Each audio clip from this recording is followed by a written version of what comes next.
প্ৰেম বন্ধুত্বত শৰ্ত নাথাকে। এয়া কোনো প্ৰেম কাহিনী নহয়, এয়া কোনো বন্ধুত্বৰ কাহিনী নহয়। এয়া কোনো আপোনাক আৱেগিক কৰি তুলিব পৰা সাহিত্য, গল্প বা কবিতাও নহয়। এয়া হৈছে অসমৰ ৰাজনীতিৰ শেহতীয়া ছবি। প্ৰেম আৰু বন্ধুত্বক লৈ আজিৰ তাৰিখত মন্তব্য কৰিছে কংগ্ৰেছৰ কাৰ্যকৰী সভাপতি জাকিৰ হুছেইন সিকদাৰে। জাকিৰ হুছেইন সিকদাৰেনো কি প্ৰেম, কি বন্ধুত্বৰ কথা কৈছে? প্ৰেমৰ কথা ক'বলৈনো জাকিৰ হুছেইন সিকদাৰৰ কিয় প্ৰয়োজন হ'ল? কিহৰ কাৰণে বন্ধুত্বৰ কথা ক'বলৈ গ'ল জাকিৰ হুছেইন সিকদাৰে? কাক উদ্দেশ্য কৰি জাকিৰ হুছেইন সিকদাৰে ক'লে প্ৰেম আৰু বন্ধুত্বত শৰ্ত নাথাকে? শেহতীয়াকৈ ৰাজ্যৰ ৰাজনীতিত আমি দেখিছোঁ যে বিজেপিক প্ৰতিহত কৰিবলৈ যিদৰে কংগ্ৰেছৰ নেতৃত্বত অসম সন্মিলিত মৰ্চা গঠন হৈছিল, সেই অসম সন্মিলিত মৰ্চাত উপনিৰ্বাচনৰ আৰম্ভণিৰ পৰাই ভাঙোন আৰম্ভ হৈছে। বৰঞ্চ উপনিৰ্বাচনত পৃথকে পৃথকে কংগ্ৰেছ আৰু সন্মিলিত মৰ্চাই প্ৰাৰ্থী দিছিল। এতিয়া উপনিৰ্বাচনৰ ফলাফলৰ পিছতো কংগ্ৰেছ আৰু সন্মিলিত মৰ্চাৰ মাজত যি তিক্ততা আছিল, সেই তিক্ততা দূৰ হোৱা নাই। ২৬লৈ মাজত যদিও দেখাত ২টা বছৰ আছে, কিন্তু এতিয়াৰ পৰাই যদি বিৰোধীয়ে নিজকে সংযত নকৰে, নিজকে যদি সাজু কৰি নুতুলে, ২৬ৰ বাবে বিৰোধীৰ বাবে সহজসাধ্য নহ'ব। এনে সময়তেই কংগ্ৰেছ আৰু অসম সন্মিলিত মৰ্চাত যিসকল দল আছে, সেই দলসমূহৰ মাজত যি ভাঙোন সৃষ্টি হৈছে, সেই ভাঙোনক লৈয়ে প্ৰেম আৰু বন্ধুত্বৰ এই মন্তব্য কৰিছে জাকিৰ হুছেইন সিকদাৰে। আচলতে জাকিৰ হুছেইন সিকদাৰে অখিল গগৈৰ যি প্ৰতিক্ৰিয়া মন্তব্য, সেই মন্তব্যৰ প্ৰতিক্ৰিয়া দি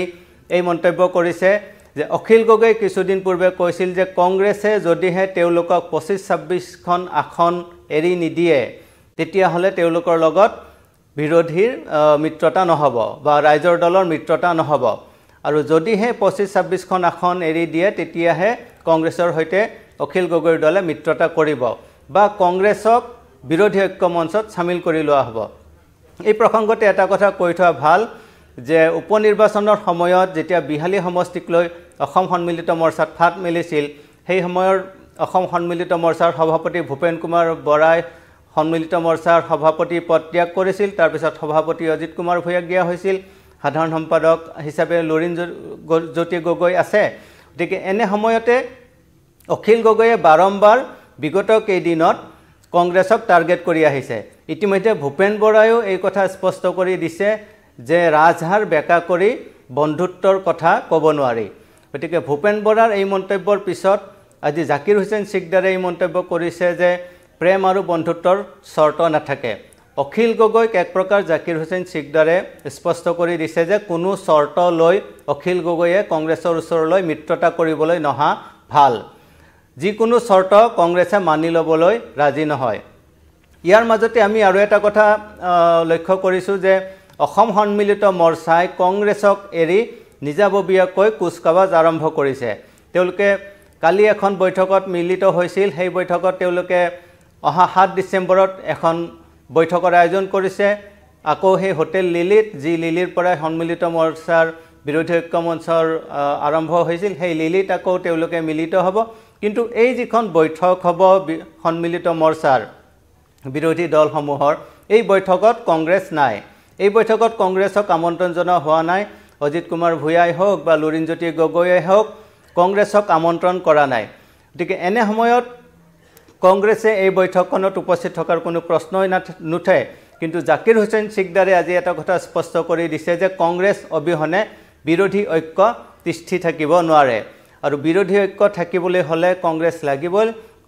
লাগিবই। আৰু কংগ্ৰেছক লৈ অবিহনে ২৬ত যি বিৰোধীয়ে একেলগে বিজেপিক প্ৰতিহত কৰাৰ বাবে, যুঁজ কৰাৰ বাবে একগোট হোৱাৰ কথা কৈ আছে, কংগ্ৰেছ অবিহনে এই কথা অসম্ভৱ বুলি জাকিৰ হুছেইন সিকদাৰে স্পষ্ট কৰি দিছে। জাকিৰ হুছেইন সিকদাৰে বিৰোধী শিবিৰক ইয়াক লৈও কটাক্ষ কৰিছে যে আজি ৭ ডিচেম্বৰত তেওঁলোকে যি বৈঠক আহ্বান কৰিছে, সেই বৈঠকত হয়তো তেওঁলোকে এই কথাটোকে আলোচনা কৰিব যে কংগ্ৰেছক আকৌ চামিল কৰি লোৱা হওক। কংগ্ৰেছক এক প্ৰকাৰ উপনিৰ্বাচনৰ পিছৰ পৰা বিৰোধী সন্মিলিত মৰ্চাই উপেক্ষা কৰি চলিছে। কাৰণ লুৰিণজ্যোতি গগৈ হওক বা অজিত কুমাৰ ভূঞাই হওক, তেওঁলোকে এই কথাটো স্পষ্ট কৰি দিছে যে আমি বিৰোধী ঐক্য মঞ্চৰ পৰা কংগ্ৰেছক খেদা নাই, কংগ্ৰেছে নিজে আঁতৰি গৈছে। কাৰণ কংগ্ৰেছে বিৰোধী মিত্ৰ দলৰ সন্মিলিত মৰ্চাৰ মিত্ৰ দলৰ ন্যায্য যি দাবী বুলি তেওঁলোকে কৈছে সেই দাবী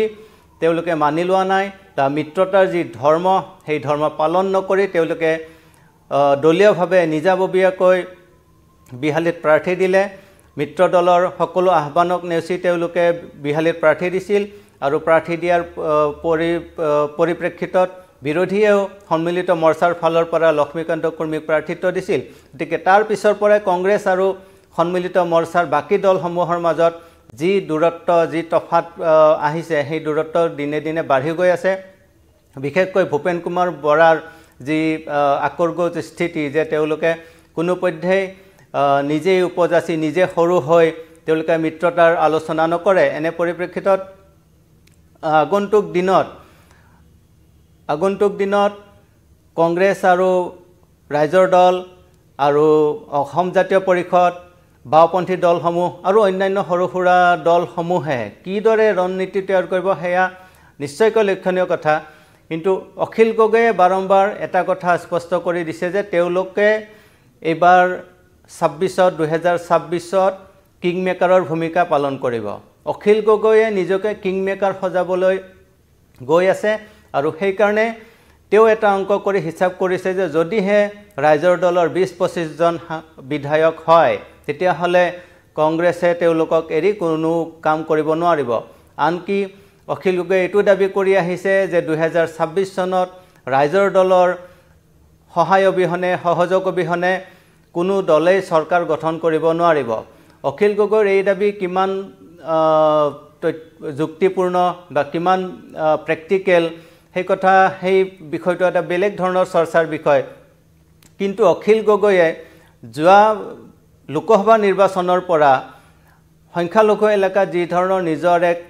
জনপ্ৰিয়তা অৰ্জন কৰিবলৈ সক্ষম হৈছে আমি যি ধৰণৰ অখিল গগৈৰ মেল মিটিং সভা সমিতিসমূহত বিশাল জনসমাগম দেখা গৈছে তাকে দেখি অখিল গগৈয়ে নিজকে আগন্তুক দিনত অসমৰ ৰাজনীতিৰ কিং মেকাৰ বুলি ভাবিবলৈ ধৰিছে আৰু সেই কাৰণে কংগ্ৰেছৰ দৰে এক ব্যাপক গণভিত্তি থকা ব্যাপক সাংগঠনিক ভেটি থকা এটা দলক বা আজিৰ তাৰিখত অসমৰ প্ৰধান বিৰোধী ৰাজনৈতিক দল কংগ্ৰেছক উলাই কৰি অখিল গগৈয়ে নিজকে কিং মেকাৰ সজাবলৈ চেষ্টা কৰিছে আৰু তাৰ কাৰণ সেইবাবেই কংগ্ৰেছক উপেক্ষা কৰি কংগ্ৰেছৰ আগত এই চৰ্ত তুলি ধৰিছে যে যদিহে মিত্ৰতা হ'ব লাগে বিৰোধী ঐক্যমঞ্চ বিৰোধীৰ অসম সন্মিলিত মৰ্চা বাছি থাকিব লাগে 2026ত যদি বিজেপিক প্ৰতিহত কৰিবলৈ বিৰোধী সকলো দল একগোট হৈ থাকিব লাগে তেতিয়াহ'লে ৰাইজৰ দলৰ এই দাবী মানিব লাগিব যে অন্তত 20-25টা সমষ্টি তেওঁলোকক এৰি দিব লাগিব কিন্তু কংগ্ৰেছে এই দাবী মানি ল'ব জানো এইটো হৈছে ডাঙৰ প্ৰশ্ন আৰু তাৰে ইংগিত ভূপেন বৰাৰ পিছত জাকিৰ হুছেইন সিকদাৰৰ এই মন্তব্যত দেখা পোৱা গৈছে যে কোনো চৰ্তত সাপেক্ষে মিত্ৰতা নহ'ব আলোচনা প্ৰক্ৰিয়া পৰৱৰ্তী সময়ত কিদৰে হয় কংগ্ৰেছে নিজে গৈ অখিল গগৈৰ সৈতে মিত্ৰতা কৰে নে অখিল গগৈয়ে বা লুৰিণজ্যোতি গগৈ অজিত ভূঞাই আহি একেলগে তেওঁলোকে আহি কংগ্ৰেছৰ শৰণাপন্ন হয় নে ভূপেন বৰাই গোটেই প্ৰক্ৰিয়াটোত ইনিচিয়েট কৰিব এই গোটেই কথাখিনি পৰৱৰ্তী সময়ত লক্ষণীয় হ'ব কিন্তু আজিৰ তাৰিখত আমি এটা কথা স্পষ্টকৈ দেখিছোঁ যে বিজেপিৰ যি ধৰণৰ উত্থান হৈছে এতিয়া বিজেপিৰ মেজৰিটি সংখ্যাও তেওঁলোকে লাভ কৰিবলৈ সক্ষম হৈছে উপনিৰ্বাচনৰ পিছত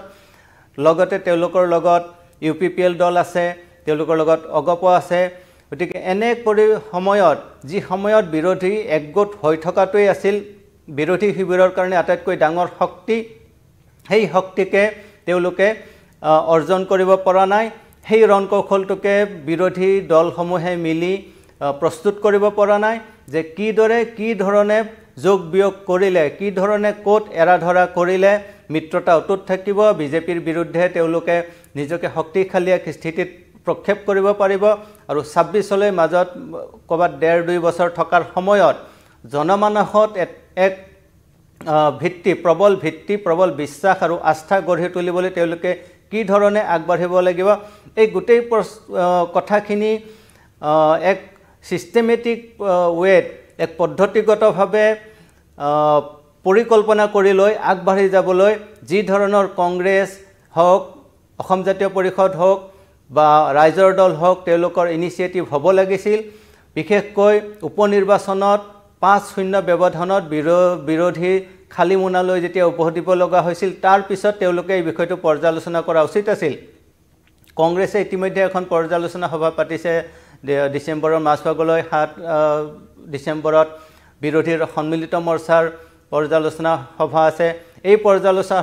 সভাত কি পৰ্যালোচনা কৰিব হেয়াও এক চাবলগীয়া কথা হ'ব কাৰণ অখিল গগৈৰ যি ধৰণৰ চৰিত্ৰ সেই চৰিত্ৰ অনুযায়ী অখিল গগৈয়ে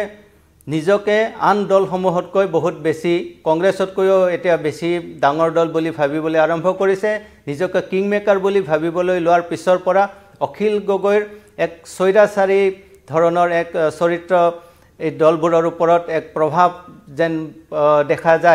দেখা গৈছে গতিকে এনে সময়ত 7 ডিসেম্বৰত বিৰোধীৰ হ'ব লগা বৈঠকখনত কি ধৰণৰ নিৰ্ণয় লোৱা হয় হেয়া ডেফিনেটলি লক্ষণীয় হ'ব এইটো চাব লাগিব যে 7 ডিসেম্বৰৰ বৈঠকত ৰাইজৰ দল অজিত ভূঞাৰ আঞ্চলিক দল তেওঁলোকৰ উপৰি কোন দলসমূহ এই বৈঠকত উপস্থিত থাকিব আমি জানো যে 15টাৰ বেছি দল আছিল বিৰোধী সন্মিলিত মৰ্চাত কিন্তু এইবাৰ সন্মিলিত মৰ্চাৰ বৈঠকত কোন কেইটা দল উপস্থিত থাকিব হেইটো লক্ষণীয় হ'ব ইতিমধ্যে লুৰিণজ্যোতি গগৈ এই কথাটো কৈছে যে এই বৈঠকত যিসমূহ দল আহিব সেই দলসমূহে ভৱিষ্যতৰ সন্মিলিত মৰ্চাৰ যি দিশ হেয়া দিশ নিৰ্ণয় কৰিব লক্ষণীয় হ'ব 7 ডিসেম্বৰত হ'ব লগা বিৰোধী সন্মিলিত মৰ্চাৰ এই বৈঠকত কোন দল আহে কংগ্ৰেছ যাবনে নাই কংগ্ৰেছক নিমন্ত্ৰণ কৰা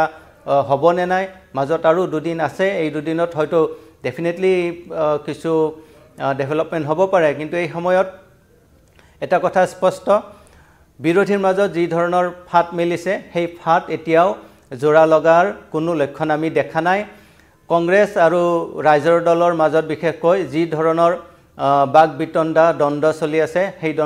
সেই মতভেদ খুব অদূৰ ভৱিষ্যতে যে সেই মতভেদ দূৰ হ'ব অদূৰ ভৱিষ্যতে যে অখিল গগৈ আৰু ভূপেন বৰা এটা একমতত উপনীত হ'ব পাৰিব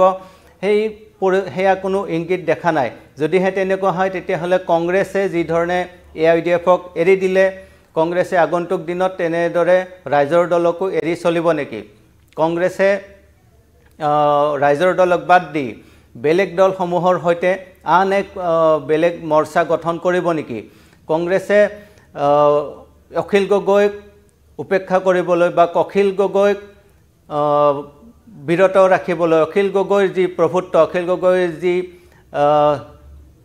প্ৰভাৱ সেই প্ৰভাৱ নাইকিয়া কৰিবলৈ কংগ্ৰেছে আন দলসমূহক বাওপন্থী দল লুৰিণজ্যোতি গগৈৰ দল অজিত ভূঞাৰ দল তেওঁলোকক একেলগে লৈ কাম কৰিব নেকি এয়াও এক মানে বিশ্লেষণত এয়াও এক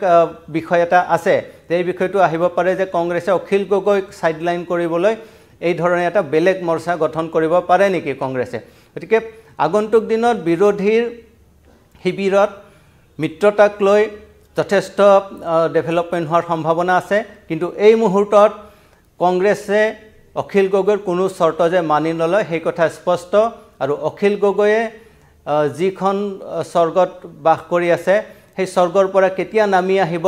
হেয়াও কংগ্ৰেছে লক্ষ্য কৰি থাকিব